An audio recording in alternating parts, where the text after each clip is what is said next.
وہ 7 لوگ جن کا منہ قبر کے اندر قبلے کی طرف سے ہٹا دیا جاتا ہے۔ حضرت علی رضی اللہ عنہ سے روایت ہے کہ رسول اکرم صلی اللہ علیہ وآلہ وسلم نے فرمایا، 7 ایسے اشخاص ہیں جنہیں تم قبر میں دفن کرو گے تو ان کے رخ قبلے سے پھیر دیے جائیں گے۔ ساتھ ہی فرمایا کہ جاؤ جا کر قبریں اکھاڑ کر دیکھ لو، اگر ایسا نہ ہوا کہ جیسا میں نے کہا تھا تو کہہ دینا کہ میں نے غلط کہا تھا۔ کہ حضور یہ کون لوگ ہیں جن کے رخ قبلے سے پھیر دیے جائیں گے؟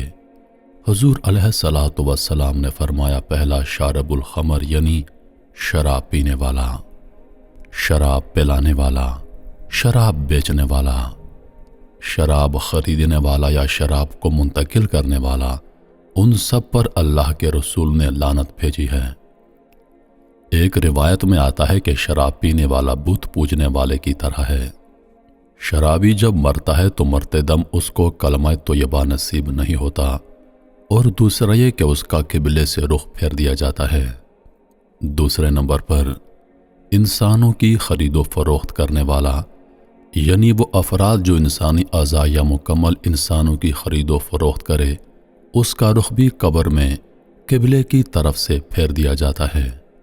نمبر 3، جھوٹی گواہی دینے والا، جو شخص جھوٹی گواہی دے، جھوٹی قسمیں اٹھائے، قبر میں اس کا منہ قبلے کی طرف سے پھیر دیا جاتا ہے۔ نمبر 4، سود کھانے والا، سود دینے والا، سود لینا اور سود لکھنا، یہ سب اس میں شامل ہیں۔ سودی لین دین کے گناہ کے 70 درجے ہیں اور سب سے کم درجہ اپنی ماں سے زنا کرنے کے برابر ہے۔ ایسا شخص جو سودی لین دین کرتا ہو، موت کے بعد قبر میں اس کا رخ بھی قبلے سے پھیر دیا جائے گا۔ نمبر 5، کسی کی فوتگی پر نوحے کرنے والی عورت، آنکھوں کا غم اور دل کا غم اللہ کی طرف سے ہے، لیکن ہاتھوں کا اور زبان کا غم شیطان کی طرف سے ہے۔ ایک روایت میں آیا ہے، جس نے گریبان نوچے، اپنے منہ پر تھپڑ مارے اور جاہلوں جیسی باتیں کی، اس سے ہمارا کوئی تعلق نہیں۔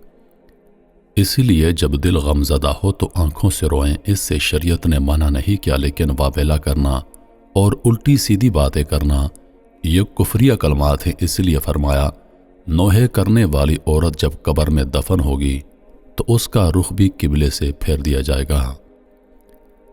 نمبر 6، جو شخص ذخیرہ اندوزی کرتا ہے۔ ذخیرہ اندوزی انسانوں کی خوراک اور جانوروں کے چارے وغیرہ کو کہتے ہیں۔ شریعت نے اس سے منع فرمایا ہے۔ حضور صلی اللہ علیہ وآلہ وسلم نے فرمایا، جس شخص نے 40 دن تک ذخیرہ اندوزی کی، اللہ تعالیٰ اسے 40,000 سال تک جہنم کی آگ میں جلائے گا۔ تو ایسے افراد جو ذخیرہ اندوزی کرتے ہیں، ان کے رخ بھی قبر میں قبلے سے پھیر دیے جائیں گے۔